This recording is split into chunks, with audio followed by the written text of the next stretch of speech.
こんにちは、ミッキーです。今回はカッパドキア特集の第2弾、人生で一度は乗りたい気球体験のすべてです。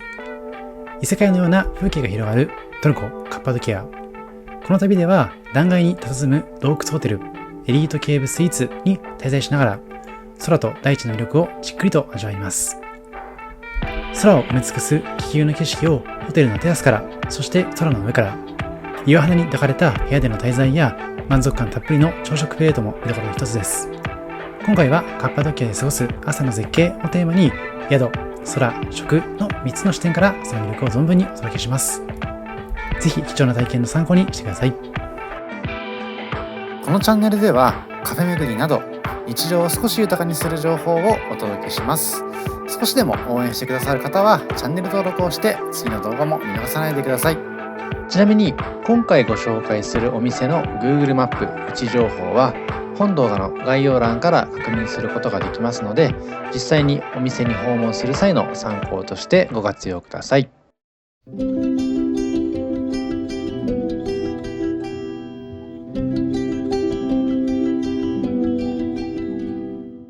さて、ここからは今回宿泊しましたエリートケーブスイーツのご紹介。トルコ・カッパドキア地方のほぼ中央に位置するギョレメの町。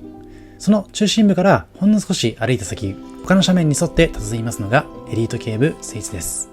もともとは中世の修道士たちが住まい、祈りの場所として用いた天然洞窟。長い年月をかけて風雨に浸食された石灰岩が美しいアーチ状の天井や曲線を描く壁を作り出して、その歴史的かつ神秘的な雰囲気を今に伝えています。2000年代初頭、この洞窟群の価値に着目した地元の投資家と建築家がタッグを組み、伝統的なケーブハウス、つまり洞窟住居を現代の宿泊施設へと大胆に再生。2010年に開業した当初はスタンダードルームのみが数室。そこから徐々に口コミが広がって、現在では全22室のスイートルームに拡張されました。その後、2018年にはジャグジー付きのスイートを含む増築工事を完了し、世界中のホテル評価サイトで常に上位にランクインしています。さて、こちらは今回宿泊しましたエリートケーブスイーツの中でも最もベーシックなタイプの客室、ケーブルームです。今回こちらの部屋を2泊2人で 33,893 円で宿泊しています。値段としては東京のホテルとほぼ同じくらいかなと思うんですけども、この非日常的な空間は間違いなくいい思い出になると思います。窓の数は限られていまして、自然光はやや抑えられているんですけども、その分外の喧騒や強い日差しが遮られていて、夏でもひんやりとした涼しさを感じることができました。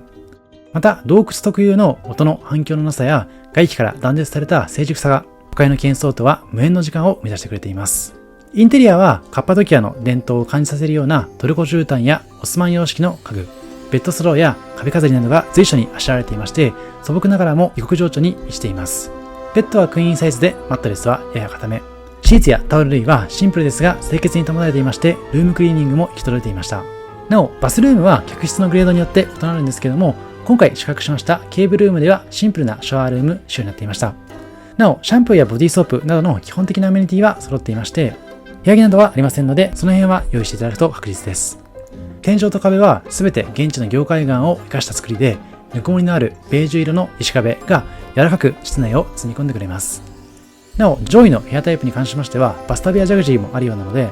り高級な体験がしたい方はもう少しお金を払ってそちらに宿泊するのもいいかもしれません。さて、ここからは改めてエリートケーブスイーツの魅力をもう一回ご紹介していきます。エリートケーブスイーツという名前には、単なる洞窟ホテルの域を超えた上質な体験を提供したいという願いが込められています。地元新聞やガイドブックでも歴史を肌で感じつつ、最先端のホスピタリティを享受できる稀有な宿泊先として紹介されるほど、スタッフさんの採用にあたっては単に言語スキルやサービス経験だけではなくて、カッパドキアを愛し、この土地の物語を伝えたいという熱意を重視しているようです。そのためフロントからハウスキーピングまでどのスタッフさんも温かく我々を迎えてくれました。なお、建物のテラス席にはご覧のようなインスタ映えするようなスポットもありまして、カッパドキアの景色を一望することができるだけでなくて、早朝には気球を見ながらこちらでくつろぐこともできる、そんな極上のスペースも用意されていました。ご覧のように建物の外観は周囲の岩肌と溶け込むように石灰岩をそのまま残す工法が採用されていまして、昼間は周囲の奇岩と一体化し、夜になりますと優しい間接照明が洞窟の輪郭を浮かび上がらせます。洞窟の入り口には手彫り風の岩彫刻が施され、古代の儀式を思わせるような神秘的なムードを醸し出しています。さらにゲストの安全を最優先に考え、耐震補強や排煙設備、非常用の照明なども最新基準で設置。洞窟構造特有の換気や湿度管理には特に注意が払われていまして、内部の気温や湿度は通年で快適に保たれるよう独自の空調システムも組み込まれているようです。さて、こちらは夜になった時のエリートケーブスイーツの様子。夜は夜で先ほど申し上げたような照明の効果もあって、とても幻想的な空間が広がっています。今回気球体験も都合もあって余裕を持ったスケジュールにしてたんですけれども、朝から夜までこのエリートケーブスイーツからの景色を眺めるだけでも非日常感があって、とても楽しく過ごすことができました。なお、部屋の中は先ほど申し上げた通り結構涼しいんですけども、冷蔵庫は完備されていないので、その点はご注意いただければと思います。さて、こちらは今回宿泊する部屋の空き状況の都合、一泊だけ別の部屋に宿泊しました。とはいえ、部屋は同じくケーブルーム。またちょっと違った雰囲気で楽しむことができました。ちなみに室内にはセーフティーボックスなどの設備もないので、もし貴重品を預けたいなどセーフティーボックスを利用したい場合にはフロントにお伺いするのがいいかもしれません。とはいえ、これだけ揃って他のホテルに比べても比較的リーズナブルになっていますので、ぜひコストパフォーマンスよく楽しむ参考にしていただければと思います。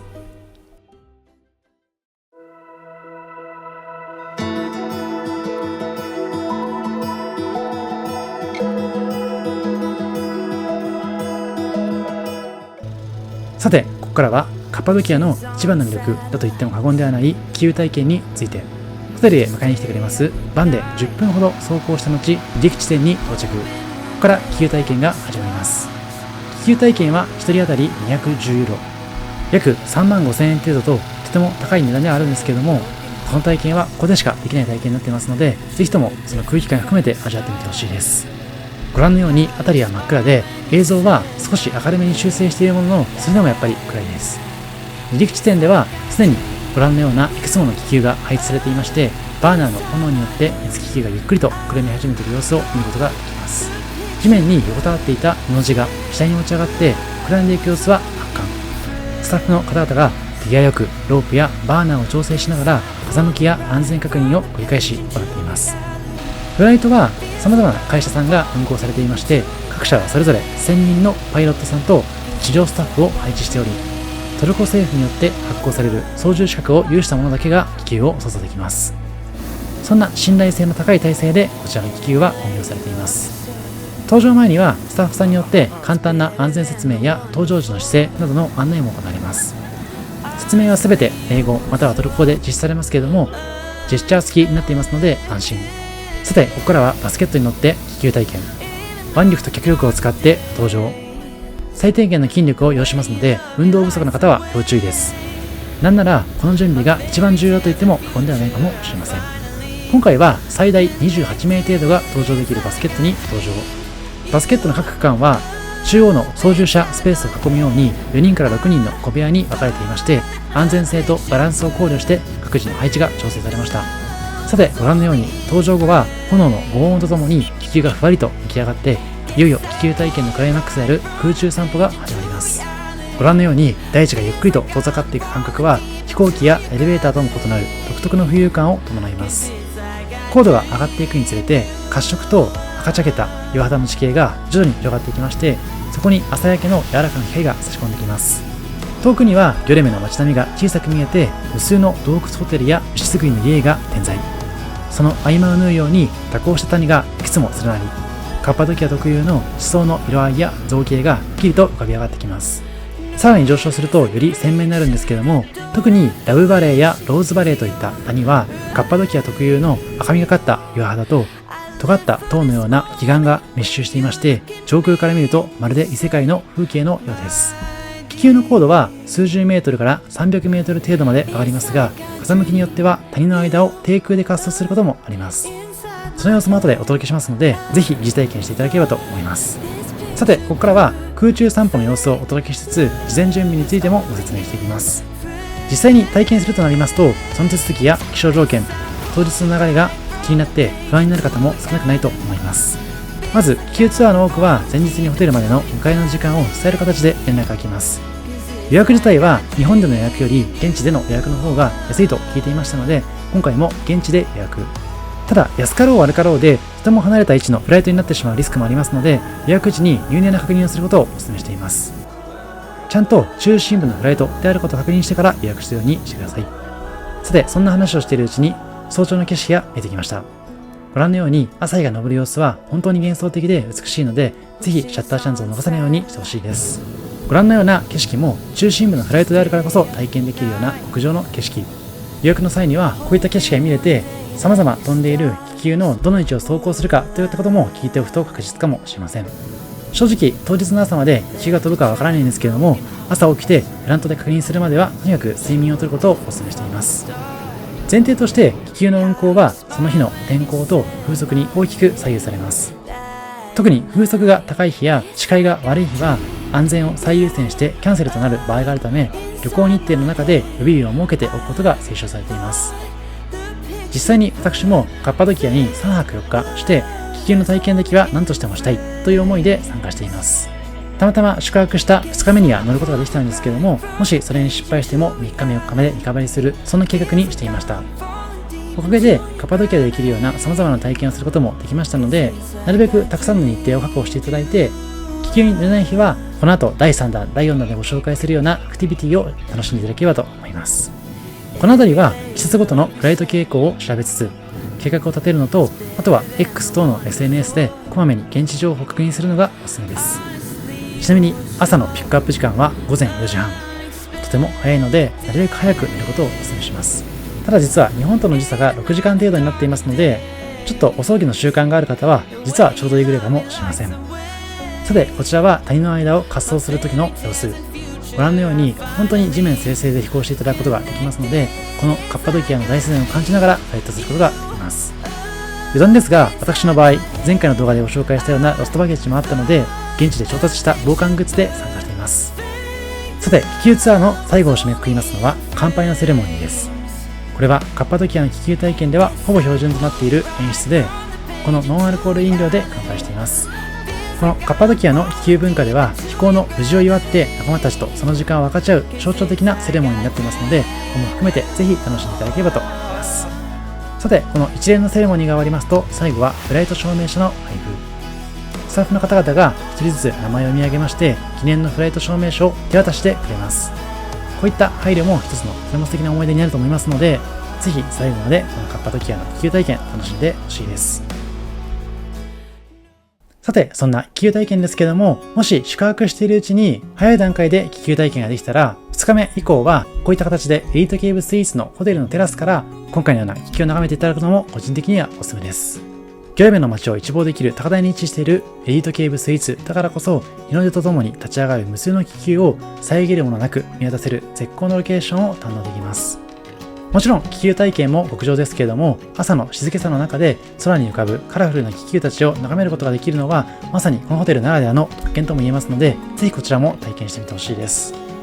また、先ほどちらっと映していましたこちらのテラス席では、写真映えするようなアングルで様々な思い出を収めることができると思いますので、ぜひシャッターに収めていただいて、例えば LINE のアイコンとかにしていただくといいかもしれません。実際に実は私のプライベートの LINE のアイコンもこのカッパドキアの気球体験の様子になっています。気球が飛びますのは基本的に風の穏やかな早朝の時間帯。多くの場合朝5時前後から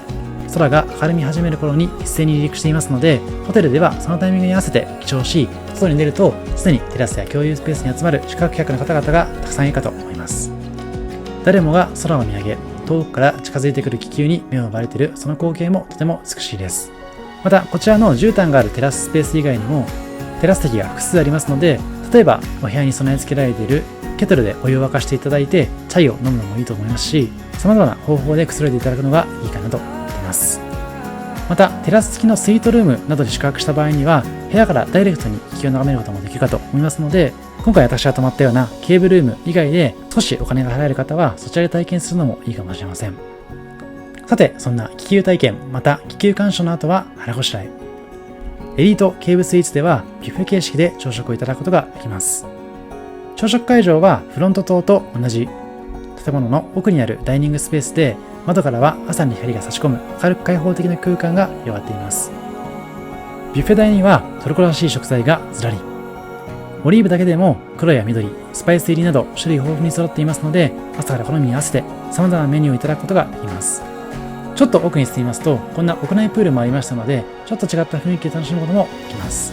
また、トマトやキュウリなどの野菜も新鮮になっていまして、海外というとお肉ばっかなイメージがあるかと思いますけれども、意外と野菜も取れるのも嬉しいポイントです。ただちょっと塩気が多めなので、もしかしたら苦手な方もいるかもしれません。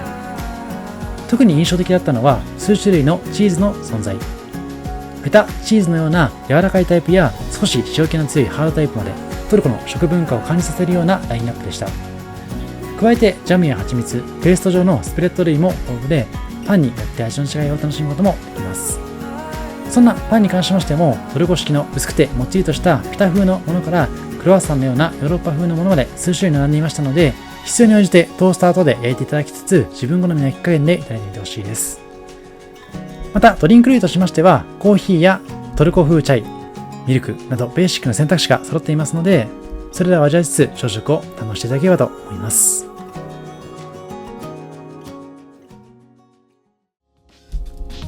さて、カッパドキアの一番の魅力とも言えます気球体験の全てをご紹介してきました。やはり実際に体験してみても、人生で一番思い出に残ったと言っても過言ではないような幻想的な景色が広がっていきましたので、本当、機会さえある方はぜひとも人生で一回は体験してほしいような、そんなアクティビティになっていました。この後の動画では乗馬体験もご紹介するんですけども、そちらも思った以上にとても素敵な体験になりましたので、ぜひそちらと合わせてカッパドキア2泊以上していただく体験をお勧めしています。実際に2泊以上することで日程的にも余裕を持つことができますので、ちょっともったいないように感じるかもしれませんけれども、タイトめな旅行予定ではなくて、じっくりと楽しんでほしいような、そんな空間が広がっていました。さて、ここからはアフタートーク、メモ必須、事前準備全部教えますというテーマです。今回の気球体験に際しまして、全部で6つの事前準備をお勧めしています。まず1つ目は、コスパを考えるなら現地予約でという点。動画の途中でもご紹介しましたけれども、日本での予約よりも現地予約の方がコストパフォーマンスがいいです。英語の不安がある方もいるかと思いますけれども、今回宿泊しましたエリートケーブスイーツの場合には、日本人向けに LINE でのやり取りもしてくれましたので、LINE でのやり取りをした上で、英語で翻訳しながら会話をすることで、証拠にも残りますし、スムーズに連絡することもできるかもしれません。それこそ今はチャット GP 等の AI ツールも充実していますので、AI で文章を作成していただいて LINE で打ち込むといった手順もおすすめだと思っています。ただ、1点だけその際に注意しておいてほしいのが離陸場所の確認。必ず離陸場所が中心部であるかどうかは確認した上で予約してほしいです。エリートケーブスイーツの場合には予約場所は中心部からのフライトだったんですけれども、もし違った場所を予約する場合に関しましては、絶対に離陸場所の確認を忘れないようにしてください。そして3つ目は予備日の確保を忘れずに。今回私は3泊4日でカッパドキアを訪問しているんですけども、気球は3日に1回ぐらいは飛ばないイメージです。たまたま今回の滞在では全て気球が飛んだんですけども、そういったリスクも考慮しながら、個人的には2泊以上お勧めしています。そして4つ目は防寒対策は必須。インナーとしてヒートテック、そしてアウターとしてフリースだったりとかダウンベストの着用をお勧めしています。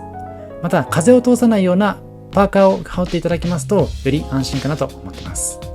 手袋は個人的には入れなかったなと思うんですけれども、不安な方はそちらをつけていただくのもいいかもしれません。ただ手袋がついていると、もしかすると気球の中での撮影でカメラを落としてしまうリスクがあるかと思いますので、カメラのストラップもつけていただきつつ防寒対策もしていただく、そちらがいいかなと思います。今回私の場合にはロストバゲージしてしまいまして、防寒道具すべてスーツケースの中で消えてしまったんですけども、前回の動画の方では今回ギョレメアウトドアというアウトドアショップをご紹介していますので、最悪の場合はそちらで現地調査するのもいいかもしれません。そして5つ目の事前準備は、食事はお手洗いとのバランスを考えつつ、朝お腹空いてしまいますので食事をとるのもいいんですけども、食事たくさんとっていっぱい飲み物を飲んでしまいますとお手洗いに行きたくなってしまうかと思いますので、そちらはバランスを考えながら摂取していただくといいかもしれません。参考程度に今回の気球体験は送迎から帰ってくるまでは約3時間ありますので、そちらを目安にしていただくといいかもしれません。そして最後6つ目は筋トレの備えも忘れずに。映像の中ではサクッとお伝えしちゃったんですけども、気球に登るまでに結構足腰使いますので、体力に不安がある方はちょっと事前にイメージトレーニングしていただいたりして、最悪足をつってしまったりするとその体験自体も結構残念なことになってしまいますので、こちらも忘れないような事前準備として考えていただければと思います。とはいえ、すべてをクリアした上で、この体験は間違いなく楽しめるかと思いますので、ぜひ参考にしていただければと思います。もし体験したことがある方に関しましては、コメント欄の方でいろいろと感想を載せてください。以上、ミッキーでした。ありがとうございました。